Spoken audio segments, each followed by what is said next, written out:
Bruno Marchal, bonjour, mental coach à Montpellier par WhatsApp, hein, puis on fait aussi par téléphone bien sûr. C'est une heure de coaching quand on se parle, et puis ensuite pendant 2 semaines vous pouvez m'envoyer autant de messages écrits que vous le souhaitez. Voilà, alors aujourd'hui je réponds à des demandes que j'ai souvent en coaching qui veulent comprendre pourquoi la personne qui est en crise ne s'aperçoit pas qu'elle est en crise et qu'elle ne se remet pas en cause. Alors, ce ne sont pas d'ailleurs que les personnes en crise qui ne se remettent pas en cause, c'est un effet assez connu en neurosciences que nous maîtrisons assez bien. Quand quelqu'un ne connaît pas quelque chose, se sent incompétent, il a tendance à critiquer les autres. Ça, c'est quelque chose qu'on a remarqué. Et comme pendant une crise existentielle, on se connaît mal, on n'est pas bien, etc., on va avoir tendance à mettre la culpabilité sur son patron, son conjoint, ses enfants, etc., parce qu'on n'a pas la compétence de savoir ce que l'on fait et où on en est. Vous voyez, d'ailleurs, les haters, les personnes qui critiquent sur le net, qui envoient aussi des fausses informations, des fake news, fonctionnent de la même façon. Comme ils ne sont pas compétents, ils vont montrer un pseudo-rapport, ils vont montrer une pseudo-étude qu'ils découvrent, et ils vont aller critiquer un chercheur, par exemple, qui travaille depuis 20 ans là-dedans, et qui dit, ben non, c'est un complot, c'est pas possible, etc. Donc la personne est incompétente, et elle va du coup traiter les autres d'incompétents. Alors on l'a aussi en management, hein, souvent quand je forme des managers, même de haut niveau, et qui commencent à me dire, qui me commencent à traiter des collègues de travail, voire leurs collaborateurs d'incompétents, je suis toujours sur ma réserve parce que j'ai un peu de mal à comprendre ça, et souvent on est dans un système où l'incompétent va traiter les autres d'incompétents, c'est-à-dire qu'on va reprocher à l'autre souvent ce que l'on est. Alors pourquoi on fait ça? Parce que l'incompétence, entre guillemets, dans la vie de tous les jours, alors on ne parle pas cette fois de quelqu'un qui est en crise, est liée à une faiblesse, à un déficit du préfrontal. Parce que si j'ai le préfrontal qui fonctionne bien, c'est pas parce que j'ai lu un livre sur quelque chose que je me prétends plus compétent que quelqu'un qui a fait de longues études là-dessus. Donc si j'ai un minimum de préfrontal, je ne fais pas ça. Et or, vous savez bien que lorsque l'on est en crise, eh bien, le préfrontal et l'hippocampe ne sont pas très bien reliés. Vous avez plusieurs vidéos là-dessus, hein, sur le fonctionnement du cerveau pendant la crise, sur cette chaîne, je vous les laisse découvrir, bien évidemment. Et donc, comme le préfrontal ne fonctionne pas très bien, eh bien, on croit effectivement le frein ne fonctionne pas. On a tendance à dire que les autres font des bêtises, qu'ils nous ont fait beaucoup souffrir, qu'ils ne sont pas attentifs, qu'ils ne sont pas prévenants, etc., etc. Et donc, du coup, on croit, on met la culpabilité sur l'autre. Et je vois souvent d'ailleurs des clients qui perdent un peu confiance en eux parce qu'à force de leur dire qu'ils sont nuls, bien, ça ne fonctionne pas. Alors, on trouve aussi dans le domaine d'incompétence les personnes ou les pseudo-spécialistes qui vont cataloguer quelqu'un qu'ils n'ont jamais vu. Ils vont cataloguer le copain, le mari de leur client ou la femme de leur cliente, ils vont le traiter de pervers narcissique alors qu'ils ne l'ont jamais rencontré. Donc c'est le même phénomène, hein, quand je suis incompétent, je traite les autres d'incompétents, donc c'est un phénomène que l'on connaît bien en neurosciences.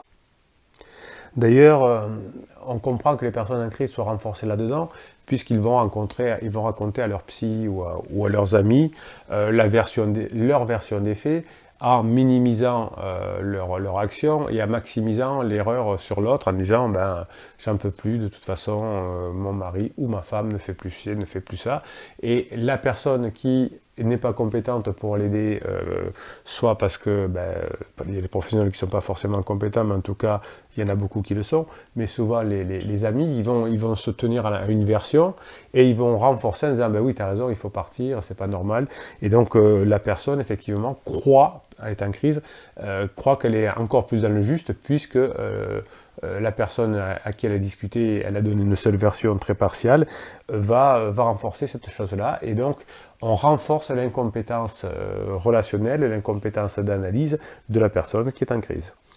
Alors pour vous expliquer, la difficulté pour la personne qui est en crise, c'est que elle ne peut pas, puisqu'elle n'a pas le préfrontal bien branché, bien analyser sa situation.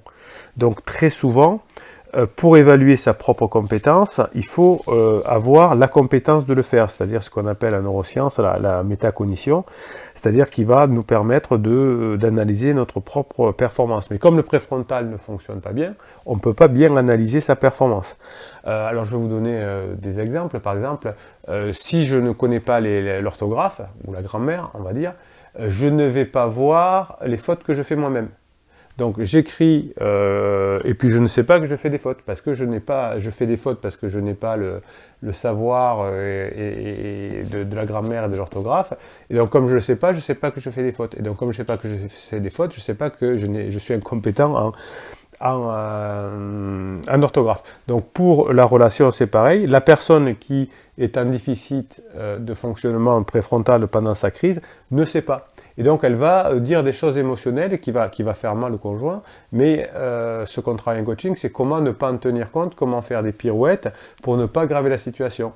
Parce que si la personne dit par exemple « je t'ai vu en train d'écrire quelque chose à quelqu'un, je ne sais pas trop quoi, mais c'était sûrement un amant quand, il y a quelques années, j'en sais rien, je ne me rappelle pas », et que la personne essaye de fouiller pour savoir quand ça pourrait être, parce qu'elle ne se souvient pas, etc., et qu'elle pose des questions, eh bien la chose qui a été un peu inventée, qui a été émotionnelle en tout cas, devient dans le préfrontal. Et donc c'est quelque chose lié à une forme d'incompétence finalement, à quelque chose d'émotionnel, qui va devenir quelque chose qui a réalisé parce qu'on en parle et on en reparle. Par exemple, si votre conjoint va dire, ben, peut-être, je crois qu'il faut que, par exemple, je t'aime plus, ça arrive à 100%. Si l'erreur est faite de dire, non mais pourquoi tu m'aimes plus, il y a 15 jours tu m'as dit que tu m'aimais, etc. Eh bien, comme on en parle, ça devient de l'émotionnel, c'est-à-dire une idée en l'air, ça devient dans le préfrontal. Et donc, ça devient quelque chose que l'on fait. Donc, ce qui est incompétent peut devenir compétent. Mais vous voyez que comme le préfrontal fonctionne mal, on ne peut pas s'évaluer et la personne qui est en crise ne peut pas se rendre compte qu'elle est elle-même en crise. En revanche, quand la personne est sortie de la crise, la plupart du temps, ou 100% des cas, au bout de quelques mois, on dit « oh purée, là j'étais en crise ». On a tous passé sa crise d'adolescence, plus ou moins forte, mais aujourd'hui, on sait que lorsque notamment on voit des photos de quand on était adolescent, avec un look un peu approximatif, on va dire, eh bien on se dit « oh là là, j'étais quand même en crise à ce moment-là », mais quand je croyais être la personne qui avait le plus raison au monde. Alors pour se dédouaner tous, on est tous incompétents dans quelque chose. On peut être incompétent dans l'informatique, dans la relation humaine. Moi, je suis tout à fait incompétent dans le fonctionnement des ordinateurs Apple, par exemple. Je suis incompétent dans la plupart des langues du monde. Je suis incompétent dans le fait de conduire une moto sur un circuit. Je conduis depuis maintenant 30 ans une moto pratiquement tous les jours, mais en revanche je suis incompétent d'aller faire de la vitesse sur un circuit, de savoir à quel moment je dois faire frotter ma moto, etc. Alors peut-être que j'y arriverai, mais en tout cas pour le moment je suis incompétent, mais on pourrait croire que je suis compétent parce que je fais de la moto très souvent, alors que ça n'a rien à voir. Et donc quand je suis en crise, je ne sais pas que je suis incompétent, parce que simplement mon préfrontal ne fonctionne pas, je vais pas foncièrement m'en rendre compte. Alors comment pourrait-on faire pour savoir si des personnes incompétentes, par exemple, surestiment ce qu'elles sont. C'est-à-dire que moi, je vais très bien, non, mais moi, ça va très bien, je suis un peu en crise, mais ça va très bien, ça vient des autres. Donc, on a fait en neurosciences, il y a déjà quelques années, pas mal d'études, notamment autour de Kruger-Donning. Alors, Kruger et Donning sont utilisés à tort et à travers dans certaines psychologies de comptoir, mais leur travail a été au contraire très bien fait, mais aujourd'hui leur savoir, leur résultat de leurs études a été un petit peu dénaturé. Donc il y a certaines psys qui utilisent, ou certaines revues, l'effet de Kruger-Donning, mais qui n'est pas véritablement la vraie raison, et c'est aussi un signe d'incompétence. Alors qu'est-ce qu'ils ont fait pour déterminer le résultat d'auto-évaluation et comment faire évoluer les personnes? Donc ils ont recruté un groupe de personnes et ensuite on leur a fait passer une batterie de tests et ils n'ont pas vu leur correction. Donc on ne sait pas s'ils font juste ou s'ils sont faux, et on demande aux personnes qui passent le test de s'auto-évaluer, c'est-à-dire de répondre à la question « Quel sera votre résultat au test par rapport à vos camarades ?» Ensuite, Kruger et Dunning ont réparti des personnes en fonction du résultat obtenu et ils ont observé dans quelle mesure leur vrai résultat va se rapprocher de leur auto-évaluation. Okay, donc on regarde quelle est la différence, est-ce que c'est pareil ou est-ce qu'il y a des grandes différences. Ensuite, Kruger et Dunning ont divisé ces participants en 4 groupes et ils ont découvert finalement, ce qu'on pouvait s'attendre, que ceux qui ont très mal réussi le test pensent avoir bien réussi. Et ceux qui ont très bien réussi pensent obtenir des résultats un peu moins bons que la réalité. Vous savez, vous vous souvenez que quand vous étiez étudiant, il y avait toujours quelqu'un qui était très très bon dans la classe et qui disait « Ah non, là j'ai raté, et puis il avait 17 ou 18 sur 20, hein, c'est arrivé. Donc ça c'est un phénomène qui est très récurrent. Donc la personne qui n'a pas réussi le test, généralement se croit meilleure que la réalité. Et c'est pareil pour les gens qui sont en crise, hein, ils ne s'en rendent pas compte de leur incompétence dans le domaine relationnel en tout cas. Ils voient qu'ils font du mal aux autres, ils voient qu'ils font du mal à leurs enfants, mais ça, ils peuvent pas véritablement bien évaluer et donc du coup changer. En fait, pour la personne en crise, ou pour un incompétent d'ailleurs, surestimer ses résultats ne signifie pas qu'il croit obtenir des bonnes performances dans l'absolu. Cette auto-évaluation, finalement, qui va être réalisée dans les groupes les moins compétents, est en fait, dans ces groupes-là, inférieure à celle réalisée dans les meilleurs. Donc c'est très compliqué la psychologie humaine, c'est pour ça qu'il faut avoir un peu de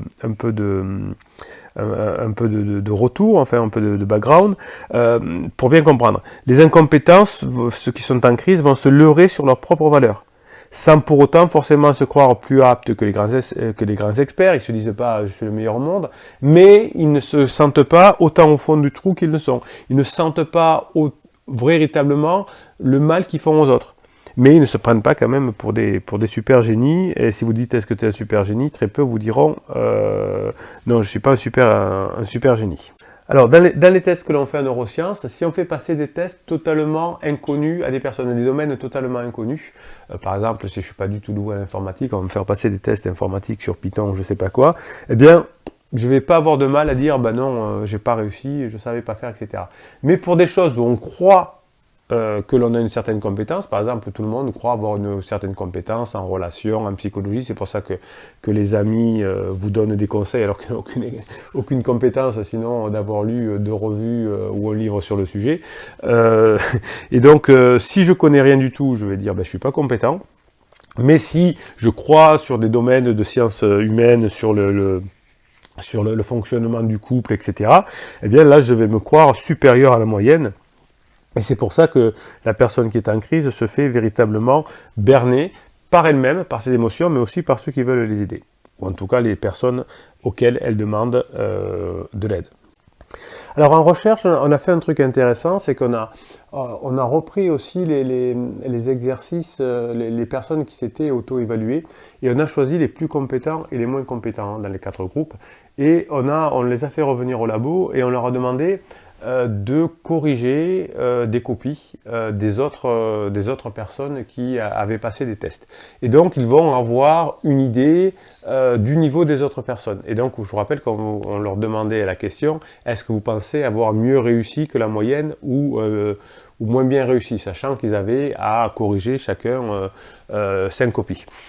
Donc, on s'est aperçu que les moins compétents n'arrivaient pas à s'auto-évaluer malgré qu'ils aient déjà connaissance d'autres copies, et les gens qui avaient le mieux réussi arrivaient à mieux réévaluer leur idée. C'est-à-dire que souvent, les personnes qui avaient bien réussi se mettaient une note plus basse, on va dire, hein, on va le dire comme ça, et en fait, en regardant les autres, ils disaient non, mais finalement, il y a des chances que je sois mieux que la moyenne, donc ils vont réévaluer leurs notes. En revanche, les personnes qui sont incompétentes, donc qui ont du mal avec la métacognition, hein, ce qu'ont les personnes en crise, eh bien, n'arrivaient pas à se réévaluer. Donc c'est compliqué pour quelqu'un qui est en crise de se réévaluer, hein, c'est pour ce phénomène-là, et donc on ne peut pas demander à quelqu'un de se réévaluer, surtout s'il y a quelqu'un dans son entourage qui est lui-même en crise ou qui fait la fête, ou vous savez, ce genre de personnes qui sont aussi, qui donnent des conseils, mais qui sont aussi dans des périodes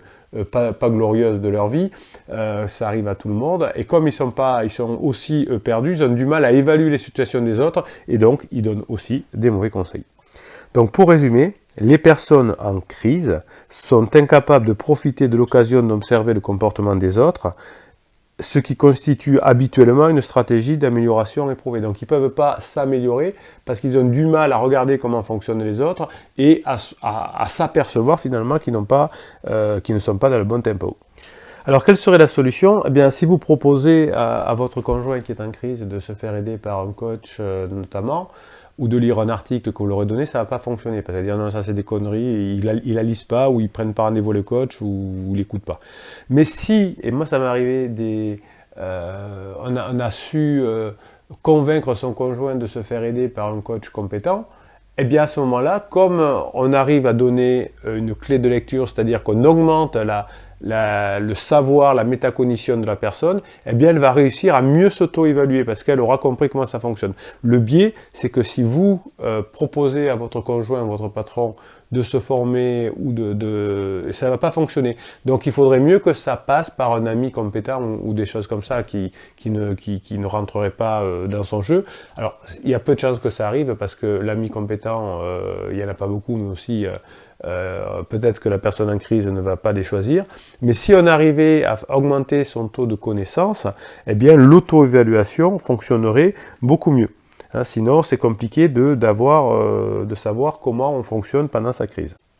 Voilà, alors la difficulté, c'est que votre conjoint en crise va être aussi, puisqu'il n'a pas la métacognition et il n'a pas le préfrontal qui fonctionne correctement, enfin en tout cas qui n'est pas correctement connecté à l'émotionnel, c'est qu'il a aussi des difficultés à juger correctement autrui, c'est-à-dire vous, ses amis, etc. Donc vous serez plutôt jugé comme quelqu'un d'incompétent, et son ami qui est en crise ou qui raconte des bêtises, ou le psy qui raconte des bêtises, sera aussi évalué, sera évalué compétent, c'est-à-dire parce que comme la personne en crise ne s'aperçoit pas qu'elle est incompétente, elle pense que la personne qui est incompétente peut être compétente, surtout c'est dit la même chose. Donc c'est ce qu'on appelle en neurosciences l'effet Cassandre, c'est-à-dire qu'on a aussi du mal à évaluer les autres. Donc on a du mal à s'évaluer, évaluer les autres. Donc forcément c'est compliqué quand on est en crise, d'où le coaching pour apprendre à bien réagir, à travailler sur soi, à laisser passer du temps, à ne pas mettre trop de pression, etc. Donc tout ça on le voit en détail. Et ça nous permet de récupérer le couple, parce que si on n'est pas doué, et si on fait des choses naturelles, que l'on croit naturelles, pour récupérer la personne, eh bien on fait des interdits, comme on dit, et ça retarde le retour ou la sortie de la crise. Et aussi, il faut bien se le dire, ça peut entraîner la séparation, le divorce. Donc vous avez intérêt à vous faire aider, à bien comprendre pour que votre couple puisse passer en phase 4, c'est-à-dire la phase de grande intimité.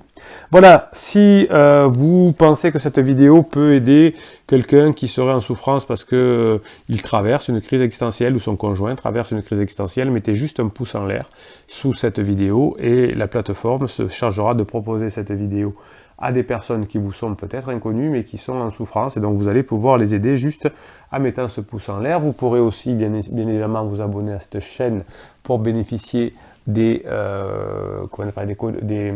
conseils, des posts qui sont réservés à mes abonnés chaque jour. Et puis bien évidemment nous sommes une communauté bienveillante, positive, donc vous mettez vos témoignages sous les vidéos et toute la communauté va vous aider, va vous donner son témoignage, son expertise, et bien sûr j'y répondrai bien évidemment, parce que si vous prenez le temps d'écrire, je prendrai le temps de vous répondre bien évidemment. Je vous souhaite une très bonne journée et je vous dis à très bientôt. C'était Bruno Marchal.